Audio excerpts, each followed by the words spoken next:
우리 함께 하나님의 말씀 받겠습니다. 오늘 받을 말씀은 출애굽기 9장 8절로 12절까지의 말씀입니다. 출애굽기 9장 8절로 12절까지의 말씀 교독하면서 받도록 하겠습니다. 출애굽기 9장 8절로 12절 말씀 같이 교독하며 받겠습니다. 말씀 받습니다. 여호와께서 모세와 아론에게 이르시되 너희는 화덕에 제 두 움큼을 가지고 모세가 바로의 목전에서 하늘을 향하여 날리라. 그 재가 애굽 온 땅에 티끌이 되어 애굽 온 땅의 사람과 짐승에게 붙어서 악성 종기가 생기리라. 그들이 화덕의 재를 가지고 바로 앞에 서서 모세가 하늘을 향하여 날리니 사람과 짐승에게 붙어 악성 종기가 생기고 요술사들도 악성 종기로 말미암아 모세 앞에 서지 못하니 악성 종기가 요술사들로부터 애굽 모든 사람에게 생겼음이라. 함께 있습니다. 그러나 여호와께서 바로의 마음을 완악하게 하셨으므로 그들의 말을 듣지 아니하였으니 여호와께서 모세에게 말씀하심과 같더라. 아멘. 네, 오늘 말씀의 제목은 실패라고 말하지 마라. 과정을 지나가고 있으니. 실패라고 말하지 마라. 과정을 지나가고 있으니 라는 제목으로 함께 말씀 나누기를 원합니다. 이제 출애굽기를 계속해서 나가면서 우리가 알기 원하는 것은 이 출애굽의 놀라운 이런 기적 사건들, 놀라운 이적 현상이 아니라 그 가운데 하나님이 어떠한 분이시고 우리와 어떠한 관계를 맺기 원하시는지, 그 구원 사역에 대한 목적과 의미가 어떠한지를 알아가는 시간이 되기를 원합니다. 그래서 저는 여러분이 출애굽기를 나가는 동안 이 출애굽의 축복을, 구원의 축복을 다 받는 은혜가 우리 수요 예배 공동체 안에 있기를 원합니다. 여러분들이 삶을 살면서 넘어질 때가 있습니다. 실패할 때가 있고요, 고난을 받을 때도 있고, 또 굉장히 우울하고 암울한 시기를 보낼 때가 있어요. 그런데 그때 우리가 인생 전체를 너무 비관적으로 바라볼 때가 있어요. 이번 생은 틀렸다. 난 안 돼. 내 인생은 망했어. 난 앞으로도 안 될 거야. 지금 놓여진 암담한 상황 때문에 인생 전체를 그렇게 늘 비관적으로 바라보고 부정적으로만 바라볼 때가 있습니다. 그런데 우리가 하나님의 어떠한 분이신지를 제대로 알면, 하나님이 나에게 어떠한 존재인지를 깨닫게 되면 그 부정은 떠나가게 되는 줄 믿습니다. 그 어둠의 터널도 지나갈 수 있는 줄 믿습니다. 왜냐하면 우리의 인생은 하나님 안에서 바라볼 때 이 땅에서의 인생은 하나의 과정이기 때문에 그렇습니다. 한근태 교수가 리더의 비유라는 책을 집필했는데 그 안에 이런 말을 했습니다. 삶의 방향이 없다면 그것 자체가 재앙이다. 그러니까 삶의 목적이 분명하지 않다면, 목적 없이 산다면 그것 자체가 재앙이다. 이렇게 이야기를 했거든요. 이 이야기를 빌어서 우리 한번 생각해 보면, 삶에서 예수님이라는 방향이 있다면 그 인생이 축복인 줄 믿습니다. 출애굽이 말하는 축복이 그거예요. 우리 인생에 놀라운 일들이 일어날 수 있지만, 놀라운 일이 없어도, 때로는 넘어져도 예수님이 우리의 삶의 분명한 목적이 되어서 그 목적을 붙들고 살고 있다면 그 삶이 축복이다라고 우리 성경이 말씀해 주는 것입니다. 오늘 말씀을 나누면서 제가 첫 번째 하나의 질문을 가지고서 시작을 하기를 원해요. 우리가 신앙생활을 하면서 가끔씩 이런 강한 호기심 어린 질문을 이렇게 해올 때가 있어요. 가끔 이런 질문을 합니다. 왜 하나님을 믿는 사람이 못 살고 어렵고, 왜 믿지 않는 사람들이 성공하고 잘 살고 잘 나가는가? 왜 그런 거예요? 저에게 이렇게 물어오기도 하거든요. 그런데 뭐 어떤 면에서 보면 왜 이렇게 철없는 질문해? 라고 할지 모르겠지만, 저는 그 질문이 굉장히 건강하다고 생각을 합니다. 왜냐하면 그 안에 하나님의 전능성을 믿고 있는 믿음이 있기 때문에 그러합니다. 그러니까 그 질문하는 사람의 속마음은 이런 거죠. 하나님이 전능하신 하나님인데, 전능하신 하나님이라면 하나님의 자녀들을 성공적으로 잘 살게 할 수 있는 분 아닌가? 그렇다면 도리어 믿지 않는 자들이 빈궁하고 궁핍할지언정 믿는 자들은 무조건 잘 살고 무조건 성공하게 만들어 주시면 되는데 왜 그렇게 하지 않으실까? 그 속마음을 보면 그 마음 안에 그 사람의 하나님의 존재를 인식하는 것에 하나님은 전능하신 하나님이야, 하나님은 뭐든지 다 할 수 있는 분이야 라는 그런 믿음에서 출발했기 때문에 그 질문은 건강하다고 보여져요. 오늘도 본문에서 보면 하나님이 이적을 행하는 데 있어서 하나님의 전능성을 드러내십니다. 오늘 본문의 8절과 9절을 한번 보도록 하겠습니다. 같이 한번 읽겠습니다. 시작. 아론에게 이르시되 너희는 화덕에 제 두음 꿈을 가지고 모세가 바로의 목전에서 하늘을 향하여 날리라. 애굽 온 땅의 사람과 짐승에게 붙어서 악성 종기가 생기리라.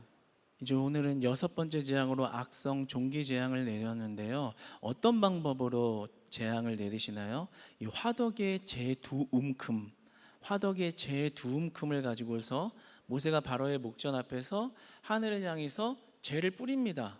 그러니까 그 재가 날아가고 티끌이 되어서 날아가는데 이집트 온 땅의 사람과 가축에 달라붙어서 이 종기를 만들어내는 그런 모습을 보게 됩니다. 근데 한번 생각해 보자고요. 제 두움큼 이렇게 하늘에다가 날린다고 해서 그게 이집트 온 땅 지역에 퍼졌다는 게 상식적으로 말이 되는 일인가요? 우리 이렇게 재 같은 거 이렇게 잡아서 이렇게 예전 시골 마당 같은 데서 이렇게 쫙 뿌리면 아무리 멀리 가봐야 그냥 눈에 보이는 데서 이렇게 좀 돌다가 이렇게 땅으로 이렇게 머무르는 것이죠. 그런데 그 제두움금으로 이집트 온 땅에 그것이 티끌이 되어서 사람과 가축에 붙게끔 이렇게 해서 종기를 만들어내게 했다. 그리고 한 번 더 생각해 보면 어디 높은 곳에 가서 뿌렸어 이렇게 떨어지겠다라고 하면 이해가 될 텐데, 아니면 바람이 막 강하게 불더라 이러면 좀 이해가 될 텐데 그런 말이 전혀 없어요. 그저 하늘 향해 날렸더니 이집트 온 지역에 그것이 퍼져간 것을 보게 됩니다. 이런 현상을 볼 때 이런 종기 재앙을 이렇게 내리시는 것을 보면서 하나님의 전능성을 생각해 볼 수 있는 거예요. 하나님은 우리의 이치와 이성과 우리가 합리적으로 생각할 수 있는 영역을 넘어서는 일을 마음대로 하실 수 있는 분이구나. 하나님의 전능성인 것이죠. 우리가 코로나19를 겪은 지 몇 년 되지도 않았어요. 그때를 생각해 보아도 한 지역에서 일어났던 그런 바이러스가 온 세계에 퍼져서 온 세계의 경제와 이런 문화 생활을 다 마비시킬 거라고 누가 생각했나요? 그러니까 하나님께서는 모든 자연 만물과 그리고 모든 이 자연 섭리의 이치를 하나님 스스로 마음대로 움직이실 수 있는 전능자라는 것이죠. 우리가 그런 부분을 바라볼 때 오늘 본문 말씀을 통해서 역사 속에 드러난 하나님이 전능하신 하나님이라는 것을 역사의 기록, 성경의 역사의 기록을 통해서 하나님의 존재가 전능하신 분이라는 것을 드러내고 있는 것을 보게 됩니다. 그런데 우리가 여기 오늘 본문을 통해서 한 가지 더 살펴보기 원하는 것은 이 전능하신 하나님은 전능하신 하나님임과 동시에 심판의 하나님이라는 것을 동시적으로 보여주고 있어요. 나는 전능한 하나님이야 라는 것을 8, 9절에서 보여줬다면, 그러나 동시에 심판하는 하나님이라는 것을, 하나님의 존재가 어떠한지를 동시적으로 보여줍니다. 누구를 심판하고 있나요? 첫 번째로 요술사들을 심판하는 것을 보이죠. 11절에 보면 요술사들도 악성 종기로 말미암아 모세 앞에 서지 못하니. 그러니까 원래 5번째 재앙까지는 요술사들이 어땠어요? 따라하고 흉내내고 마술을 하고 하냐 못하냐의 문제로 이 경쟁에 있었는데, 근데 오늘 6번째 재앙으로 넘어와서는 어떻게 돼요? 심판을 당하죠. 요술사들도 악성 종기로 말미암아 모세 앞에 서지 못하니, 이 재앙을 받은 거예요. 그러니까 다시 말하면 심판을 받은 것이죠. 그러니까 세상적으로 보면 왕의 바로라는 왕의 친애를 받고 사람들의 존경을 받고 세상에서 뛰어난 능력과 명예를 가진 자지만, 결국 하나님의 전능성의 심판 앞에는 굉장히 무력한 존재가 된다라는 것을 우리가 오늘 본문을 통해서 보게 됩니다. 그리고 두 번째, 세 번째로는 이집트의 우상과 우상 숭배자들을 심판하는 거예요. 이 본문 오늘 이 종기 재앙에 있어서 미국의 성서 문학 샘족 언어 학자이자 미국 유대인 대학 교수인 비오니 제빗은 이렇게 말을 했습니다. 이 재앙은 이집트 종교 전반에 대한 심판이다. 이집트에는 질병을 치료하는 신이 있었는데 그 신을 숭배했었다. 그러나 또한 이집트에서 피부병은 매우 부정한 것으로 여겼으며 피부병에 걸리면 어떤 종교 예식에도 참여하지 못하게 하였다. 그러니까 이 자신들이 악성 종기가 이렇게 종양이 걸렸을 때 그것을 도와줄 수 있는 자기네들의 우상이 있었어요. 그런데 그 우상이 능력 발휘를 못하는 거예요. 그러니까 그들의 우상의 무능함을 드러내고 있는 것이죠. 동시에 피부병이 걸린 자들은 그 부정하게 여겼기 때문에 이런 우상 숭배를 할 때도 그 예식에 참여를 못하게 했습니다. 그러니까 우상 숭배를 하지 못하도록 이렇게 그 종교적인 심판을 한 것이죠. 그러니까 지금 이 재앙을 통해서 요술사들을 심판하고 이집트의 우상을 심판하고 이집트의 우상 숭배자들을 지금 심판하는 것을 보게 됩니다.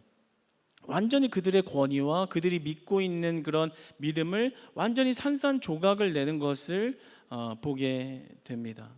그러니까 그들의 존재는 어땠어요? 세상에서는 잘 나가는 사람, 세상에서는 부귀영화를 다 누리는 사람, 하나님 없이도 잘 살 수 있다고 말하는 사람, 오히려 하나님이 없어야 더 잘 살 수 있다라고 말하는 사람, 능력이 중요하고 군사력이 중요하고 그리고 지식이 중요하다라고 말하는 사람, 그러한 자들의 모든 신념과 믿음과 가치관을 산산조각 낸 것입니다.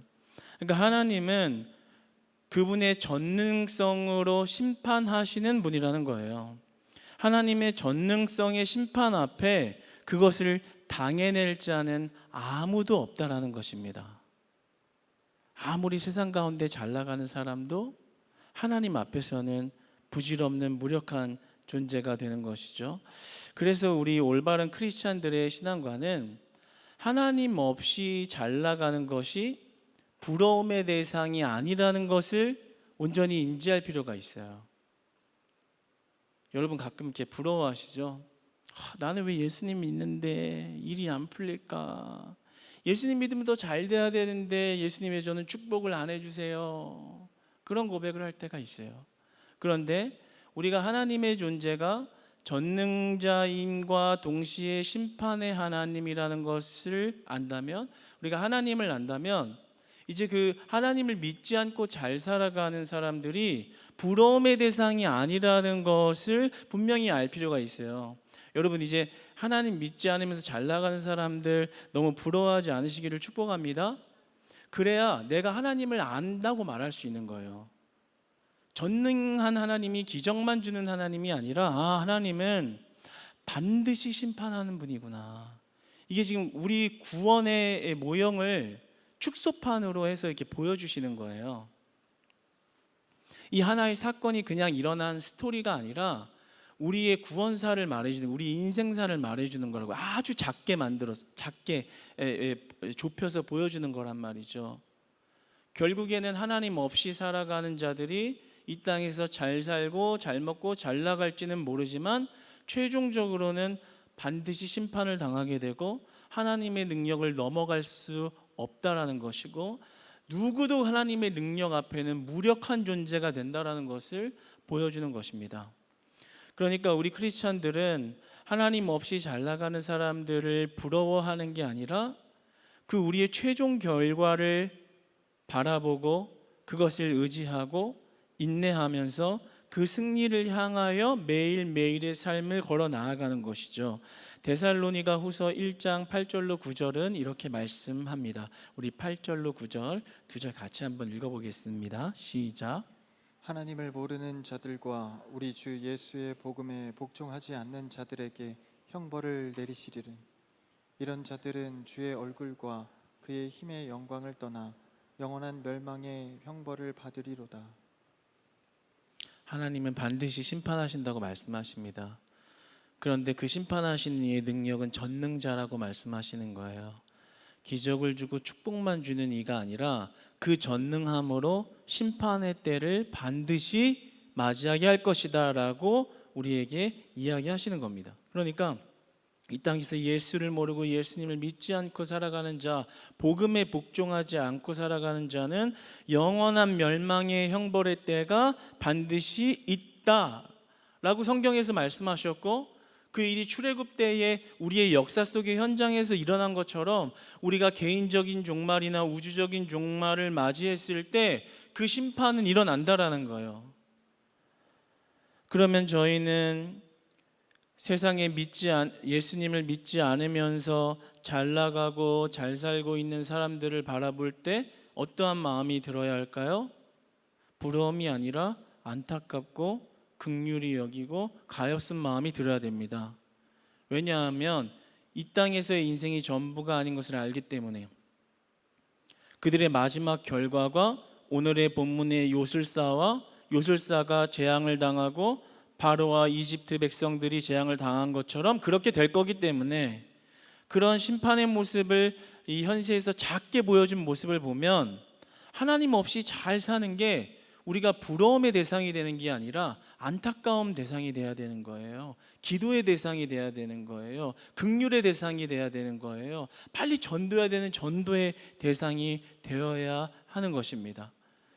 여러분이 이제 더 이상 세상 막 많이 부러워하고 예수 믿으면서도 한 번 성공해야 되는데라는 마음으로 그런 마음 품지 않으시기를 축복합니다. 이제는 하나님을 알고 하나님이 보이고 그 하나님을 온전히 믿는다면 그 하나님을 목적으로 하여, 그 예수 그리스도를 여러분의 인생의 목적으로 하여, 그 방향 설정을 확실히 하여 여러분의 인생이 실패에서 성공으로 전환되어지는 축복된 인생이 되기를 소망합니다. 정말로 요즘에 이렇게 부자들이나 어떤 강의를 하는 사람이나 책을 내는 사람들 얘기들을 보면 굉장히 설득력이 높기는 하더라고요. 마치 자신들이 이렇게 부를 이루고 또 성공을 하는 이런 방법, 철학, 어떤 가치관, 이런 것들이 마치 어떤 이런 신의 영역에 도달하는 데 있어서 비슷한 일을 하는 것이다라는 것으로 이렇게 막 사람들 앞에 이야기를 하더라고요. 참, 근데 이야기를 들어보면 뭐 그럴듯하게 굉장히 혹하고 넘어가게끔 이렇게 이야기를 해요. 정말 믿지 않는 사람이나 믿는 사람을 듣고 혹하는 사람들도 생길 수 있겠다라는 생각이 들 정도로 그런 언변이 굉장히 설득력이 있는데, 그렇지만 오늘 본문을 보면서 우리가 좀 분별해 보기 원하는 것은 뭐예요? 하나님 없이 잘 살고 있는 그 모습이 요술사들이 하나님의 능력을 흉내내고 거의 똑같은 일을 하는 것처럼 보이게 행할지는 모르지만 결국에 어디서 드러나는 거예요? 심판날, 하나님이 재앙을 결심한 날, 오늘 데살로니가 후서에서도 말씀하신 그날, 영원한 형벌을 정하는 그날에는 그들의 능력이, 그들이 쌓아온 커리어가, 그들이 말하는 부유함과 그들이 말하는 부와 그들이 말하는 성공이 하나님 앞에는 무력한, 아무런 쓸데없는, 그리고 그 힘을 발휘할 수 없는 존재가 된다는 것이죠. 그러니까 우리가 이 하나님의 전능성과 심판을 연결해서 보면 하나님 없이 잘 나가는 게 부러운 것이 아니라 그 심판을 믿기 때문에 이제는 그들이 가엾어 보이는 그런 신앙의 안목에 전환이 일어나야 하는 것이죠. 사랑하는 여러분, 이제 여러분 인생의 성공, 여러분 인생의 목적이 하나님이 되시기를 축복합니다. 하나님을 붙잡으시기 바랍니다. 왜요? 우리 인생이 80세, 90세, 100세, 110세 살고 끝나는 게 아니기 때문에, 그 이유가 있다라고 성경 구약에서도 성경에서도 말씀하잖아요. 심판의 날을 거친다라고 말씀하시잖아요. 과정이 있다라고 말씀하시잖아요. 그 기준이 있다라고 말씀하시지 않습니까? 사랑하는 여러분, 우리가 하나님을 온전히 따라가는 것에 우리 인생과 영혼의 성공이 있습니다. 이 사실을 발견한 자들이 축복인 거예요. 이 사실을 발견한 자들이 신앙생활에 기쁜 거예요. 이 사실을 발견한 자들이 때로는 실패했어도 내 인생이 실패한 건 아니야, 이렇게 말할 수 있는 겁니다. 왜요? 그 성공을 향한 과정으로 볼 수 있기 때문인 것이죠. 여러분, 우리는 완악함의 문제에서 벗어나야 합니다. 오늘 본문에서 보면 바로가 이런 재앙을 당하고도 또 완악해져요. 참 지겨울 정도로. 이 완악하다라는 말은 이 아케쉐라는 말의 기본동사 카샤라는 말에서 속뜻을 볼 수 있는데, 그 뜻은 목이 곧다, 목이 뻣뻣하다라는 뜻입니다. 속뜻은 뭐냐면 오직 자신의 주장이 절대적인 것이다 라고 계속 내세우는 모습이라는 뜻을 가지고 있어요. 계속해서 이 바로는 자기의 마음을 완악하게 만들죠. 4장 21절 이후에 14장까지 11차례나 완악하다, 완악하다, 완악해졌다라는 말이 나옵니다. 뭐가 그렇게 완악한 거예요? 바로의 마음이 뭐가 그렇게 완악한 거예요? 바로의 마음의 완악함은 하나님 없이 잘 살 수 있다라는 고집이 완악한 거예요. 하나님 없어도 돼. 그래도 나 잘 살 수 있어. 그 고집을 꺾지를 않는 거예요. 기적을 봐도 재앙을 받아도 나 필요 없어. 내 힘이면 잘 살 수 있어. 그 고집 말이죠. 그런데 만약에 우리가 이 바로를 보면서 아이고 바로의 저 믿음 없음을 어떻게 라고 말할지 모르지만, 만약에 우리가 이 현실의 삶에서 하나님 없이 잘 사는 사람들을 속으로 굉장히 부러워하고 있고, 나도 언젠가는 막 그런 혜택을 보고 그런 식으로 살았으면 좋겠다라는 마음을 속마음으로 가지고 있다면, 그 바로의 완악함이 여러분 또는 우리의 저의 완악함이 될 수 있다라는 거예요. 가끔씩 마주하는 성도님들의 대화나 이런 교제 속에서 그 사람의 중심에 뭐가 있는지를 이렇게 보게 될 때가 있어요. 말을 하면서 이렇게 들어보면 그 마음 안에 하나님 중심이 아니라 분명히 몸은 교회 안에 있고 우리 영적 식구들하고 있어도 마음은 콩밭에 가 있는 거예요. 그래서 어떻게 하면은 잘 살까? 어떻게 하면 저 믿지 않는 사람보다 좀 더 잘 살까? 그런 마음에만 굉장히 치중돼 있고 몰입이 돼 있고, 실제로는 하나님의 뜻이 어디 있는지, 하나님이 나에게 무엇을 원하시는지, 하나님 안에서의 살아가는 축복의 삶을 살려면 내가 어떻게 해야 하는지, 이런 하나님의 뜻에 관심이 있기보다는 어떻게 하면 성공할까, 여기에만 완전히 몰입되어 있는 것을 볼 때 사실은 마음이 조금 아파요. 쓰려와요. 하나님이 원하시는 것, 하나님을 알면 하나님이 원하시는 인생의 성공은 그게 아닌데, 예수님의 그 뜻을 언제 알게 될까, 이런 마음이 이렇게 찾아오곤 합니다. 그런데 그 마음을 오늘 본문 안에서 비춰봤을 때는 이 바로의 완악한 마음과 동일한 마음이라고 볼 수 있는 거예요. 하나님 그렇게 중요하지 않아요.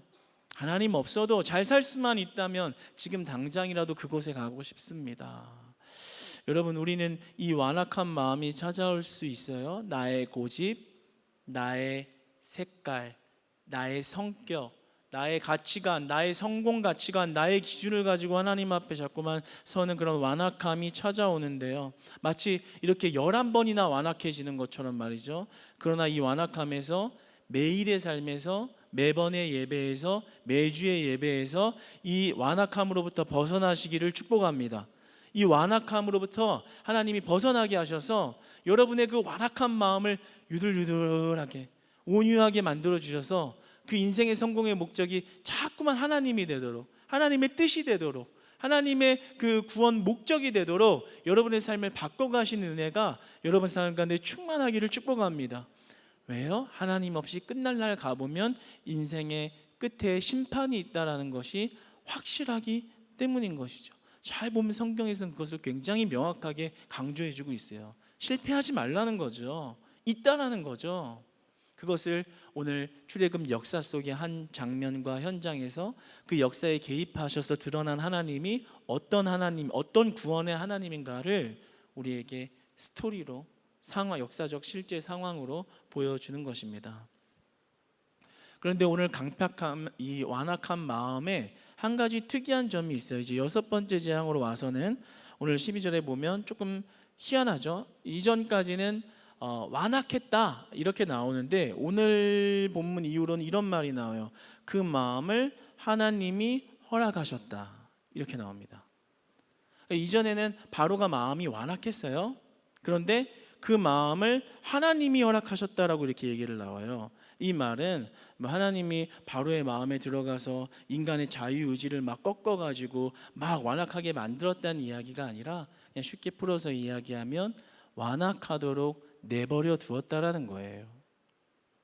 그의 마음이 완악하도록 그냥 내버려 두었다라는 그런 이야기입니다. 그런데 여기서 이 내용을 풀어가며 해석하며 풀어가기보다는 이 내용을 통해서 다른 전환을 한번 다른 시각의 관점에서 한번 말씀을 나누기를 원해요. 이 완악함을 내버려 두었다. 그의 심령의 상태가 완악하도록 허용하였다라는 말은 무슨 말이 되냐면 반대로 우리 중생의 문제, 구원의 문제가 온전히 하나님께 달려있는 문제라는 이야기가 되는 것입니다. 디도서 3장 5절의 말씀을 한번 같이 읽어보기 원합니다. 우리 함께 읽어보겠습니다. 시작. 우리를 구원하시되 우리가 행한 바 의로운 행위로 말미암지 아니하고 오직 그의 긍휼하심을 따라 중생의 씻음과 성령의 새롭게 하심으로 하셨나니. 아멘. 디도서에서 뭐라고 말씀하시나요?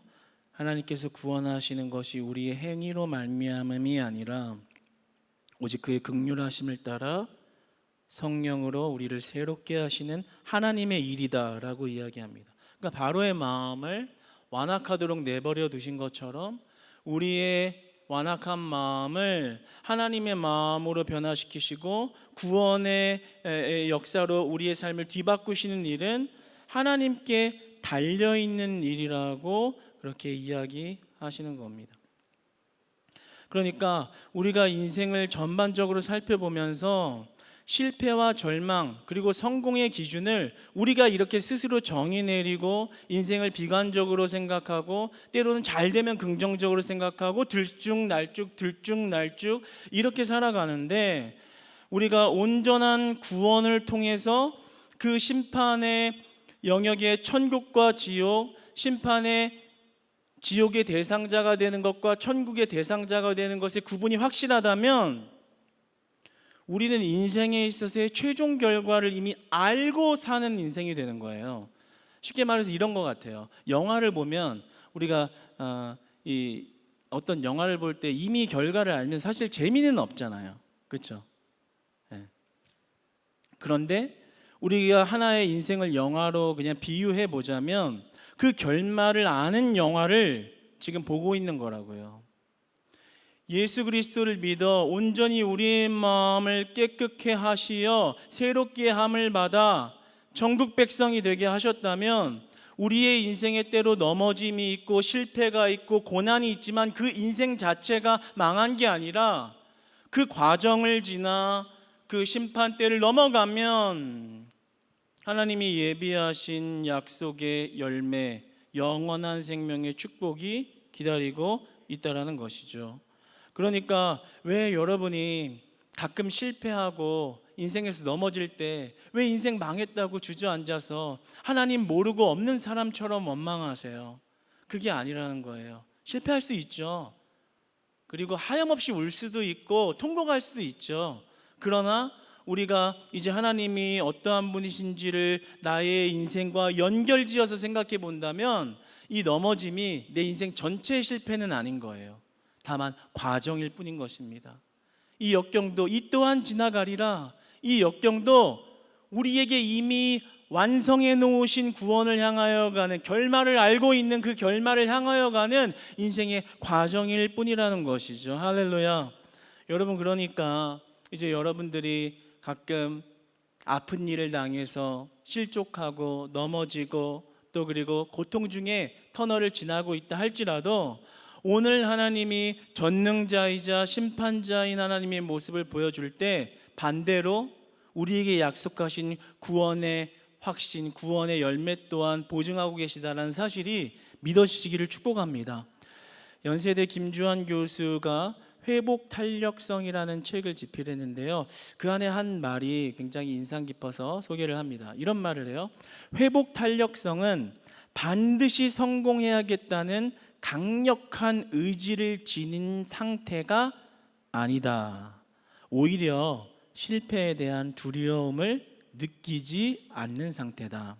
자기 자신에 대한 깊은 성찰을 통해 자신의 행동에 대한 뚜렷한 목적 의식과 방향성을 지니되 그 목적 달성 여부에 얽매이거나 전전긍긍하지 않는 삶의 태도가 회복 탄력성을 가져온다. 읽다 보니 되게 기네요. 무슨 말이겠어요? 이 회복 탄력성이라는 거는 내가 성공해야겠다, 인생 성공해야 되라는 의지에 있는 게 아니라 실패에 대해서 두려워하지 않는 분명한 목적성을 가지고 있는 그 방향성에 있다라는 이야기를 하는 거거든요. 목적성이 분명하면 실패를 해도 금방 회복을 탄력적으로 회복해서 걸어 나갈 수 있다라는 거예요. 근데 이 말이 좀 오늘 말씀에 비추어 좀 소개하고 싶은 말이었어요. 뭐냐면 우리가 지금 나눈 말의 결론이 되는 것이겠죠. 하나님의 전능성과 동시에 심판의 무서움을 본다면 그 역사 속에 드러난 하나님의 모습은 장차 우리가 볼 하나님의 모습인 겁니다. 그렇다면 우리가 구원받은 자로서 그 결말을 아는 영화의 관점에서 우리 인생을 바라본다면 우리 인생은 실패가 아니라 다시 일어날 수 있는, 예수님 때문에 다시 일어날 수 있는 이런 과정을 겪는 것인 줄로 믿습니다. 오늘 이 말씀을 풀어가려고 좀 어렵게 온 것 같아요. 짧은 시간에. 그러나 우리가 오늘 본 말씀을 한번 정리하면서 이렇게 생각해 볼 때 우리가 하나님을 안다면 세상에 하나님 없는 것에 부러워하여 실족하고 넘어지지 마시고 하나님이 주신 약속 믿고 나아갈 때 여러분의 인생의 실패가 과정으로 보여져서 그것을 회복 탄력적으로 빨리빨리 일어나 그 약속하신 약속의 말씀을 향하여 살아갈 수 있는 진정한 성공의 삶, 영원한 성공의 삶, 하나님이 보증하신 말씀의 삶을 여러분들이 다 영위하며 살아가시기를 주님 안에서 축복합니다.